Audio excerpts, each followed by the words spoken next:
आज हम जिस दवा के बारे में बात करेंगे उसका नाम है एलोसेक्ट्रीन। इसकी जो ख़ास बात है वो ये है कि बेकाबू इसहाल, यानी ऐसा पेट ख़राब होना, ऐसे इसहाल का होना जो आपके काबू में ना हो। बिस्मिल्लाहिर्रहमानिर्रहीम, अस्सलाम वालेकुम। मेरा नाम डॉक्टर अहमद इजाज़ है और आप देख रहे हैं डॉक्टर अहमद इजाज़ ऑफिशियल हमारा यूट्यूब चैनल। और होम्योपैथिक थेरेपेटिक्स के सिलसिले में आज हम जिस दवा के बारे में बात करेंगे उसका नाम है एलोसेक्ट्रीन।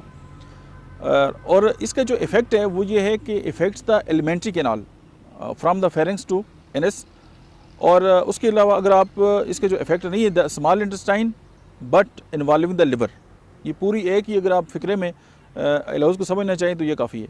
लेकिन इसकी जो ख़ास बात है वो ये है कि बेकाबू इसहाल, यानी ऐसा पेट ख़राब होना, ऐसे इसहाल का होना जो आपके काबू में ना हो। फॉर एग्ज़ाम्पल बंदा जो है वो अपने आप को रोक रखता है और उसके जहन में यही होता है कि अभी जो है वो री जो है उसका अखराज होगा, लेकिन उसके साथ समटाइम जो है वो पखाना जो है वो निकल जाता है। और उसी वजह से अगर वो उसको अर्ज होती है पखाने की और भाग के जब जाता है तो वॉशरूम पहुंचने से पहले ही जो उसके कपड़े ख़राब हो जाते हैं। स्पेशल आप बच्चों में देखें या समटाइम जो है बड़े लोग हैं उनके साथ भी ये मसला हो जाता है।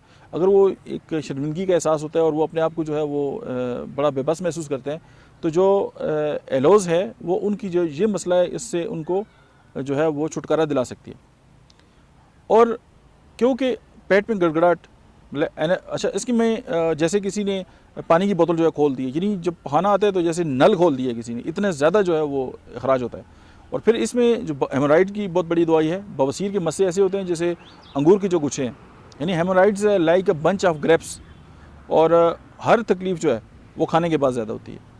और एब्डामिनल पेन, पेट में गड़गड़ाहट, इसकी जो है वो लीडिंग जो सिम्टम्स हैं वो हैं। और इसकी जितनी भी अलामात हैं उनमें गर्मी से इजाफा और सर्दी से जो है आराम आता है। अच्छा, इसमें एक और बात है कि इरिटेबल बाउल सिंड्रोम के बहुत सारे पेशेंट होते हैं जिनके साथ मतलब है कि कभी मतलब इस तरह के इश्यूज चल रहे होते हैं। तो एलोज जो है वो उस हवाले से भी जो है वो बहुत इंपॉर्टेंट है, क्योंकि मेरा ज़ाती ये तजर्बा है कि अगर आप एलोज जो है वो होम्योपैथिक जो हाइपोटेंसीज हैं अगर उनमें आप उनको इस्तेमाल कराएँ तो एलोज जो है वो न सिर्फ ये है कि बवासीर की बेस्ट मेडिसिन है, बल्कि चूँकि इसका पूरी एलिमेंट्री कैनाल जो है एक्सेप्ट जो है वो स्मॉल इंटेस्टाइन जो है वो बहुत बड़ा इफेक्ट है। इवन लीवर पे भी इसका बहुत बड़ा इफेक्ट है। तो ये सारी जो मजमूई अलामात हैं उनको लेकर जो है वो पेशेंट को जो है वो शिफायाब करने की जो सलाहियत रखती है। और इम्पॉर्टेंट नोट ये है कि ये जो सारी बातें थी ये आपके इंटरेस्ट में और बेटरमेंट के लिए पेश की गई हैं, और इसके होम्योपैथिक डॉक्टर्स के लिए और होम्योपैथिक स्टूडेंट्स के लिए। और आम जो पब्लिक है उसके लिए एडवाइस ये है कि कोई भी दवा जो है वो किसी भी होम्योपैथिक डॉक्टर जो है उसके मशवरे के बगैर इस्तेमाल ना करें। आपका बहुत बहुत शुक्रिया। Thank you very much.